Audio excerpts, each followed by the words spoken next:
Bonjour à tous, ici Irani et bienvenue dans mon premier tuto.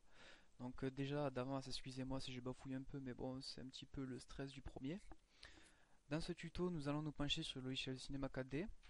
Donc en fait, nous allons apprendre une technique qui consiste en fait à créer un environnement neutre que vous pourrez utiliser pour tout type de projet et qui permettra de créer en fait une qualité de rendu vraiment très bonne, d'avoir une qualité de texture qui est vraiment très poussée. Donc voici le résultat final qu'on peut avoir. Donc comme vous pouvez le voir, la qualité des textures est vraiment bonne. Donc aucune retouche Photoshop a été effectuée, mis à part le petit flair. Je n'ai touché aucune couleur sur Photoshop, donc là vous avez vraiment la source initiale de Cinema 4D. Donc voilà aussi ce qu'on peut obtenir avec différentes textures. Donc voilà. Donc comme vous pouvez le voir, la qualité est vraiment très bonne. C'est une technique que j'ai regardé un peu sur YouTube de différents tutos. J'ai vu que personne n'utilisait, donc c'est pour ça que j'ai voulu la présenter. Parce que je trouve qu'elle est vraiment top et que vous verrez qu'à la fin vous ne serez pas déçu du résultat. Donc on va commencer. On ouvre Cinema 4D. Voilà, tant que le logiciel se lance. Blablabla. Donc de suite, je vais changer la sortie pour avoir une meilleure vue. Pardon. Donc voilà, donc on est parti. Donc tout d'abord, nous allons créer donc notre scène, notre environnement extérieur. Donc nous allons nous positionner en position de droite, vue de droite. On va créer une spline en cours de Bézier. Et vous allez donc créer une spline en forme de C. Donc, voilà. Donc pour cette phase, vous devrez vraiment vous appliquer pour vraiment avoir une courbe douce. Donc étant donné que c'est un tuto et qu'on a pas mal de choses à voir, je vais la faire un petit peu à l'arrache. Voilà. On va toucher un peu. Voilà. Hop. Vraiment adoucir. Donc voilà. Donc il faut adoucir donc les angles. Donc si vous n'avez pas les petites poignées, faites clic droit. Interpolation légère. Voilà. On touche ça.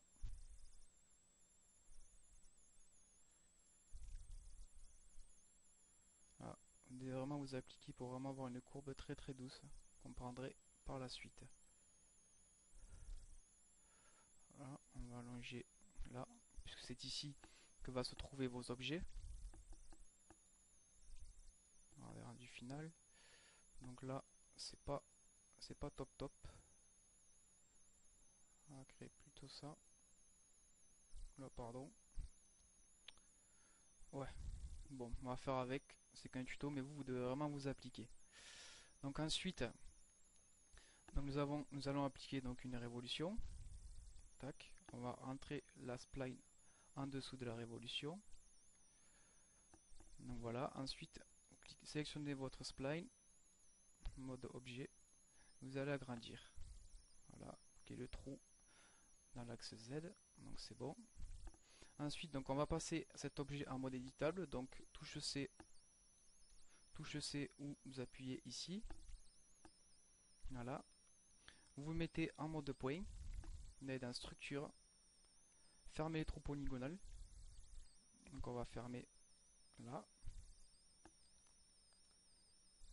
Là. Voilà. Donc ensuite, nous allons agrandir cet objet puisque nous allons nous trouver à l'intérieur. Donc en fait, ça va être à l'extérieur. Et donc vos objets que vous aurez créés seront à l'intérieur. Donc pour cela, on va se mettre en mode comme ça. On va agrandir.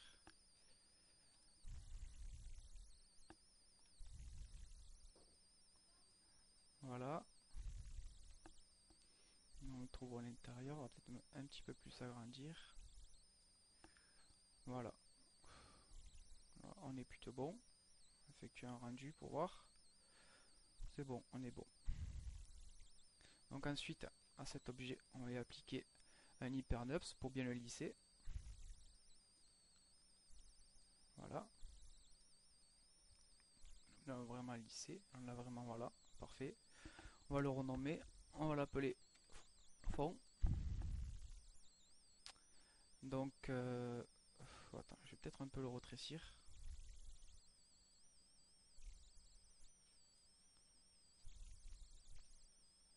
Voilà, encore un petit peu plus. Voilà, parfait. Donc ensuite, donc on va créer donc nos lumières. Donc on va créer 3 lumières plus une quatrième que nous verrons par la suite. Donc une lumière chaude, une lumière froide et une lumière centrale, donc blanche, dans laquelle on va y appliquer de l'ombre. Donc on va créer une lumière. Donc éclairage de surface. Donc on va passer en affichage ligne, de façon à avoir une meilleure vue. Voilà, vue d'avant. On va la placer au milieu.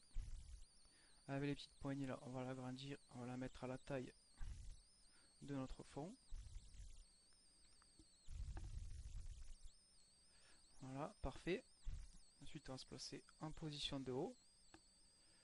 On va la mettre ce côté. On va copier cette lumière. On va en mettre une de l'autre côté. On va recopier cette lumière. On va la placer au centre. Voilà. Celle du centre, on va y appliquer une rotation de 90 degrés.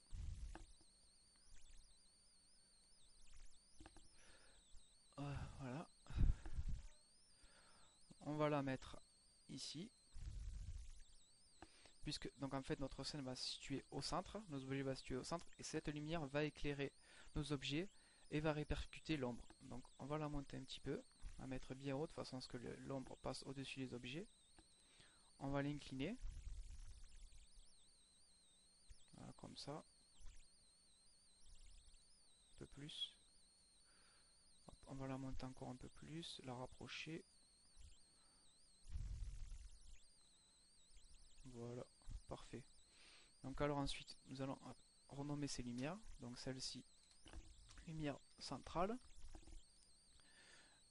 Celle-ci, on va la renommer lumière chaude. Et pour finir, lumière froide. On va commencer par la lumière centrale.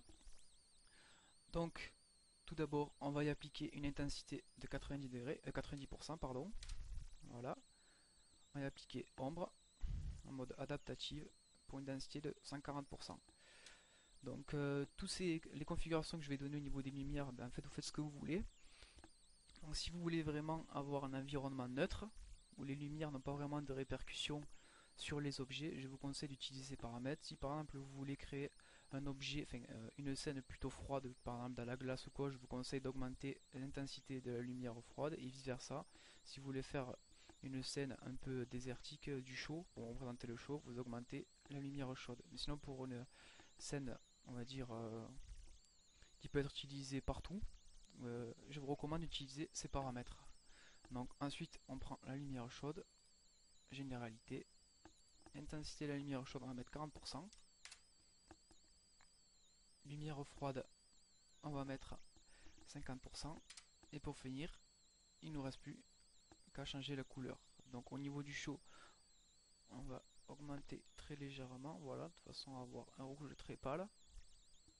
Notre lumière froide, pareil, sauf qu'on va dans les bleus. Voilà. Et ensuite, notre lumière centrale, on retouche, il n'y a rien à retoucher. Voilà.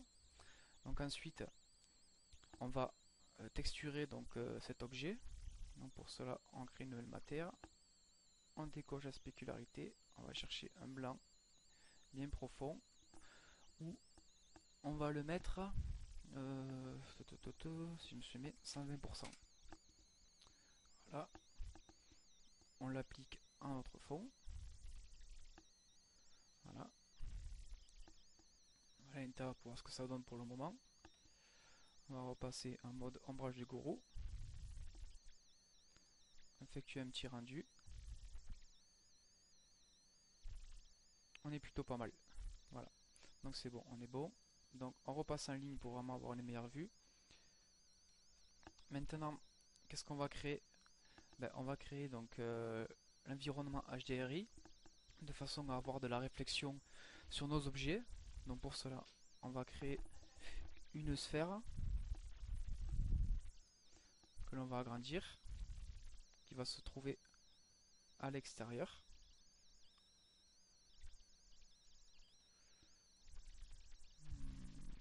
Un petit peu. Voilà. On va y appliquer donc maintenant notre HDRI. Donc on décoche spécularité, on décoche couleur, on va aller dans luminance. Vous allez charger votre HDRI. Moi je vais prendre un à moi, donc voilà, que nous allons passer en mode produit.